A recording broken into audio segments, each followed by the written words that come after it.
মহান স্বাধীনতার মাস মার্চ। এই স্বাধীনতার মাসে অনেক ঘটনা ঘটছে, যে ঘটনাগুলো আমাদের কাছে প্রত্যাশিত নয়। মহান মুক্তিযুদ্ধ হয়েছিল 1971 সালে। সেই মুক্তিযুদ্ধে মুক্তিযোদ্ধারা জয় বাংলা স্লোগান দিয়ে মুক্তিযুদ্ধ করেছিলেন। জয় বাংলা স্লোগান ছিল মুক্তিযুদ্ধের স্লোগান, কিন্তু কালের পরিক্রমায় সেই মুক্তিযুদ্ধের স্লোগান হয়ে গেল আওয়ামী লীগের স্লোগান। জয় বাংলাকে আওয়ামী লীগ যারা আমরা করি না তারা ঘৃণা করতে শুরু করলাম। তারা মনে করলাম যে এটা আওয়ামী লীগের স্লোগান, সুতরাং এখন যেহেতু আওয়ামী লীগের কার্যক্রমের উপরে নিষেধাজ্ঞা রয়েছে সেহেতু জয় বাংলাও নিষিদ্ধ। জয় বাংলা মুক্তিযুদ্ধের স্লোগান হয়েছে তো কি হয়েছে, জয় বাংলা বললে তাকে গ্রেপ্তার হতে হবে, কারাগারে যেতে হবে। আমরা ভুলেই বসে আছি। মুক্তিযুদ্ধের ইতিহাস ঘাটাঘাটি করা তো আমরা বাদই দিয়েছি। যে যেভাবে ইতিহাসের ন্যারেটিভ তৈরি করতে পারে সেটাই নতুন প্রজন্মের কাছে যুগের পর যুগ ইতিহাসও হয়ে যেতে আমরা দেখেছি।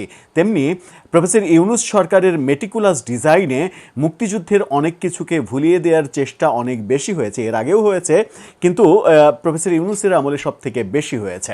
প্রফেসর ইউনূস গিয়েছেন, নতুন সরকার এসেছে। নতুন সরকার আসার পরে প্রথম স্বাধীনতা দিবস উদযাপিত হলো এবং প্রথম স্বাধীনতা দিবস উদযাপিত হওয়ার এই প্রেক্ষাপটে আমরা দেখছি যে শহীদ মিনারে, স্মৃতিসৌধে জয় বাংলা স্লোগান দেওয়ার জন্য মামলা হচ্ছে, গ্রেপ্তার করা হচ্ছে, সন্ত্রাস বিরোধী মামলায় আটক করা হচ্ছে, কাউকে কাউকে রিমান্ডে নেওয়া হচ্ছে। এই ঘটনাগুলো ঘটছে, কিন্তু এই ঘটনাগুলো ঘটা কি স্বাভাবিক?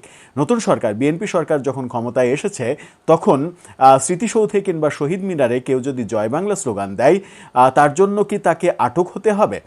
হ্যাঁ, ব্যাপারটা যদি এরকম হয় যে সেখানে যে যদি মৃত্যুদণ্ডপ্রাপ্ত আসামি শেখ হাসিনা করে সেটা ভিন্ন কথা, কিন্তু জয় বাংলা আর শেখ হাসিনা করা ব্যাপারটা যদি একসাথে গুলিয়ে ফেলা হয় তাহলে কি সেটা ঠিক হচ্ছে?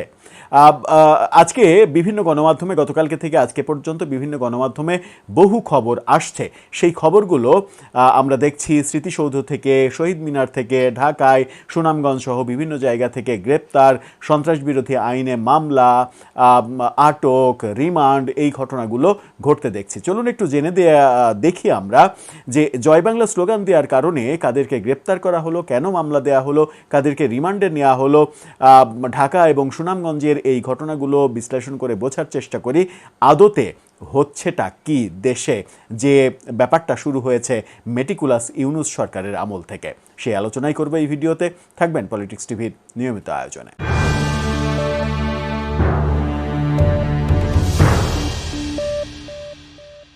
দর্শক, জয় বাংলা স্লোগানের কথা বলছিলাম, তার আগে বলে নিই যে নতুন একটা প্ল্যাটফর্ম, যে প্ল্যাটফর্মকে সহযোগিতা আমাদের প্ল্যাটফর্ম থেকেও করা হচ্ছে, দুস্থ অসহায় মানুষদের জন্য খাবার বিতরণ করা। যারা ক্ষুধার্ত, যারা অসহায়, যাদের খাবারের সম্বল নেই কিংবা সামান্য আছে, তাদেরকে খাবার বিতরণ করার একটা প্ল্যাটফর্ম, ফুড ফর অল, সবার জন্য খাদ্য। মহান স্বাধীনতার মাসে এই কার্যক্রমটা শুরু হয়েছে। নতুন channel food for all, description বক্সে লিঙ্ক দেওয়া থাকবে, সেখান থেকে আপনারা এই চ্যানেলটি দেখতে পারেন, সাবস্ক্রাইব করে তাদের পাশে থাকতে পারেন, তাদেরকে উৎসাহ দিতে পারেন যেন আমরা মানবিক হয়ে উঠতে পারি, যে মানবিক হয়ে ওঠাটা দেশে অনেক বেশি সংকটের মধ্যে পড়ে গেছে। চলুন এবার যাওয়া যাক মূল আলোচনায়। বলছিলাম, জাতীয় স্মৃতিসৌধে, শহীদ মিনারে জয় বাংলা স্লোগান দেওয়ার কারণে মামলা হয়েছে, আটক হয়েছে, রিমান্ডে নেওয়া হয়েছে, এই ঘটনাগুলো ঘটেছে। সুনামগঞ্জে অনেক বড় একটা ঘটনা ঘটেছে, এই শিরোনামটা দেখে নিন। সেখানে বলা হচ্ছে জয় বাংলা স্লোগান দিয়ে শ্রদ্ধাঞ্জলির ঘটনায় মামলা, আসামি 27, আটক 2, 27 জনকে আসামি করা হয়েছে।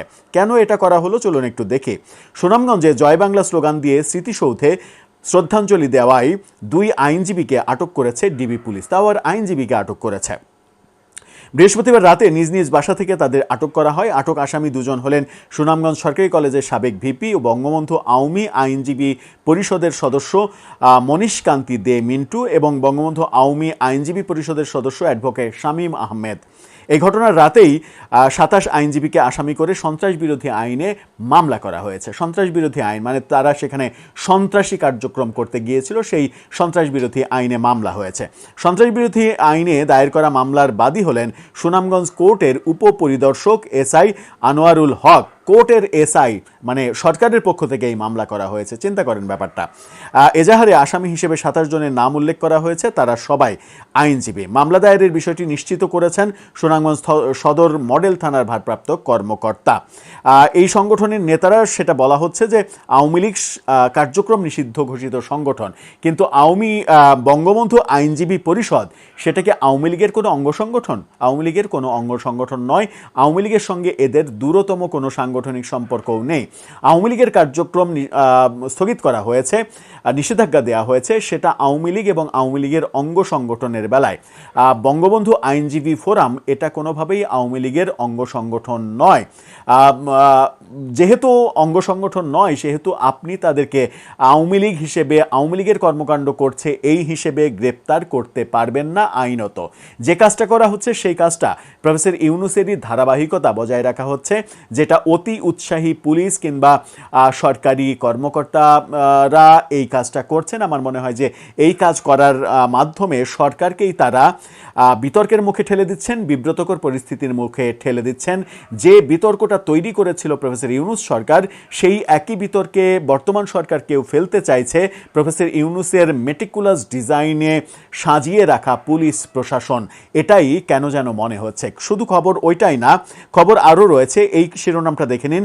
সেখানে বলা হচ্ছে শেখ হাসিনার পক্ষে স্মৃতিসৌধে শ্রদ্ধা, আটক 3। এটা যখন বলা হচ্ছে স্মৃতিসৌধে নিষিদ্ধ আওয়ামী লীগ এবং শেখ হাসিনার পক্ষে শ্রদ্ধা জানানোর সময় ঢাকা জেলা পুলিশ 3 জনকে আটক করেছে। স্বাধীনতার দিন দুপুর 1:40 দিকে এই ঘটনা ঘটেছে।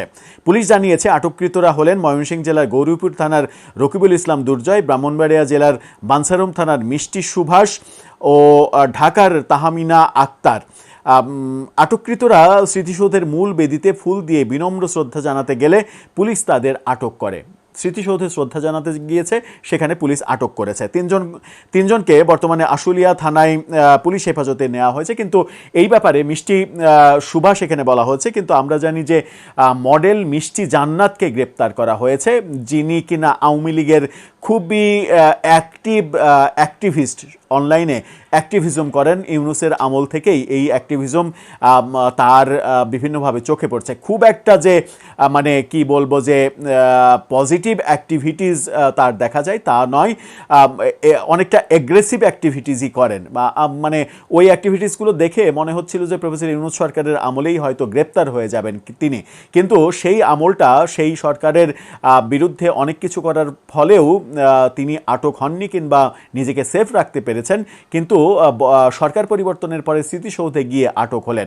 এখন যদি ব্যাপারটা এরকম হয় যে শেখ হাসিনার পক্ষে, মানে শেখ হাসিনা সেখানে যদি করে থাকেন, শেখ হাসিনা নিয়ে যদি মিছিল করে থাকেন, মৃত্যুদণ্ডপ্রাপ্ত আসামি শেখ হাসিনা, সেই হিসাবে কাউকে গ্রেপ্তার হয়তো পুলিশ করতেও পারে। কিন্তু যদি এমন হয় যে আওয়ামী লীগের আওয়ামী লীগ করার কারণে, সেখানে জয় বাংলা স্লোগান দেওয়ার কারণে, আওয়ামী লীগের কর্মী হিসেবে শ্রদ্ধা জানানোর কারণে যদি তাদেরকে গ্রেপ্তার করা হয়, তাহলে সেটা খুব একটা ভালো দৃষ্টান্ত হলো না। এই খবরেরই খুবই আপগ্রেড একটা খবর দিচ্ছে দৈনিক প্রথম আলো। প্রথম আলোর এই শিরোনামটা দেখে নিন। সেখানে বলা হচ্ছে স্মৃতিসৌধে শেখ হাসিনার পক্ষে স্লোগান দিয়ে গ্রেপ্তার মডেল মিষ্টি সুভাষ সহ 2 জন রিমান্ডে, অর্থাৎ সেই মিষ্টি সুভাষকে রিমান্ডে নেওয়া হয়েছে, এমন তথ্য নিশ্চিত করছে প্রথম আলো।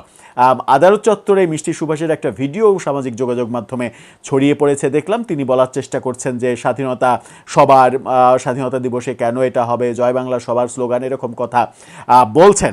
যাই হোক, তার বিরুদ্ধে অভিযোগ হচ্ছে তিনি শেখ হাসিনার পক্ষে ওখানে কাজ করেছেন। আমি জানি না সেই অভিযোগটা কতটা ঠিক কতটা বেঠিক, সেটা পুলিশ বুঝবে, সরকার বুঝবে।